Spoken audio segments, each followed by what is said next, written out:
Qubayska subaxdii ama habeenkii. Microbiologist wuxuu daaha ka qaaday goorta ay tahay inaad dhab ahaantii qubaysanayso. Doodda dada weyn ee ku saabsan inay wanaagsan tahay in subaxdii ama habeenkii la qubaysto ayaa weli sii kala qaybsanaysa rayiga, laakiin sida cilmi nafsiga, waxaa jira jawaab cad oo ka badan inta dadka badankoodu gartaan. Qubayska subaxda waxaa badanaa loo doorbidaa saameyntooda kicinta iyo dareenka cusub ee ay bixiyaan marka maalinta ay bilaabato. Taas beddelkeeda, qubaysyada habeenkii ayaa lagu ammaanaa inay iska dhaqdaan wasakhda maalinta oo ay ka caawiyaan jidhka inuu dejiyo oo nasto. Haddaba, maxaad u dooran weyday inaad qubaysato 2 jeer maalintii? Si kastaba ha ahaatee, marka si dhow loo eego doorka microbes, dhididka, iyo nadaafadda maqaarka waxay muujinaysaa in wakhtiga aad doorato inaad qubaysato laga yaabo inay saameyn ku yeelato sida nadiifka ah ee aad dareemayso, laakiin sidoo kale sida caafimaad ee maqaarkaagu u yahay iyo sida cusub ee aad u urayso maalinta oo dhan. Faa'iidooyinka qubayska caadiga ah. Iyadoo aan loo eegin wakhtiga, qubaysiga ayaa lama huraan u ah in maqaarka laga saaro dhididka, saliidda, wasakhda iyo wasakhowga deegaanka. Tani kaliya kama caawinayso ilaalinta nadaafadda laakiin sidoo kale waxay yaraynaysaa fursadaha cuncunka maqaarka iyo caabuqyada.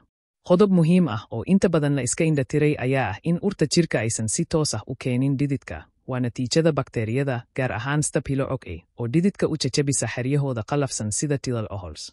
Maxaa dhacaya maalintii?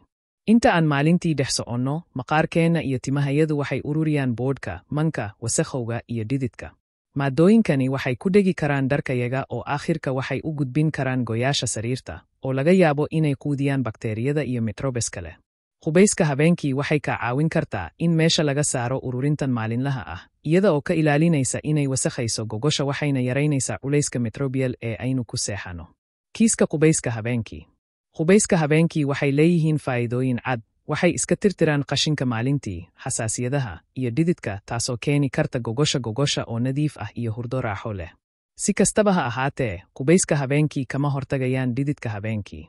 Maqaarkaagu wuxuu sii wadaa inuu daadiyo unugyada oo soo saaro saliid, bakteeriyaduna waxay quudisaa alaabtan. Haddii xaashiyahaaga aan si joogto ah loo dhaqin, microbesyadani way kori karaan oo waxay dib ugu celin karaan jidhkaaga cusub ee la dhaqay. Waa maxay sababta qubayska subaxdii u fiicnaan karaan? Qubaysyada subaxda waxay caawiyaan inay ka saaraan dhidid kasta, bakteeriyada, ama maqaarka dhintay ee ku ururay habeenkii. Tani waxay si gaar ah muhiim u noqon kartaa haddii aad ku seexatay goyaal aan cusbayn. Bilaabidda maalinta nadiifka ah macnaheedu waa bakteeriyadu waxay leedahay dhidid yar si ay u dheefshiidaan, laga yaabo inay yarayso urta jirka maalinta oo dhan. Sida laga soo xigtay cilmi baaraha microbiologist Primrose Frestone, qubayska subaxda ayaa laga yaabaa inay bixiyaan bilow nadiif ah oo cusub oo waarta, taasoo ka dhigaysa ikhtiyaar la doorbidayo.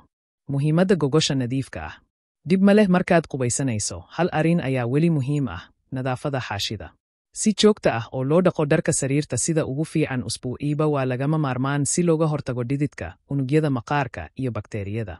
Haddii aan nadiif ahayn, gogosha waxay martigelin kartaa fungi, caarada boodhka iyo microbeska urta, taasoo hoos u dhigaysa faa'iidooyinka xitaa habka qubayska ee ugu adag. Xukunkii.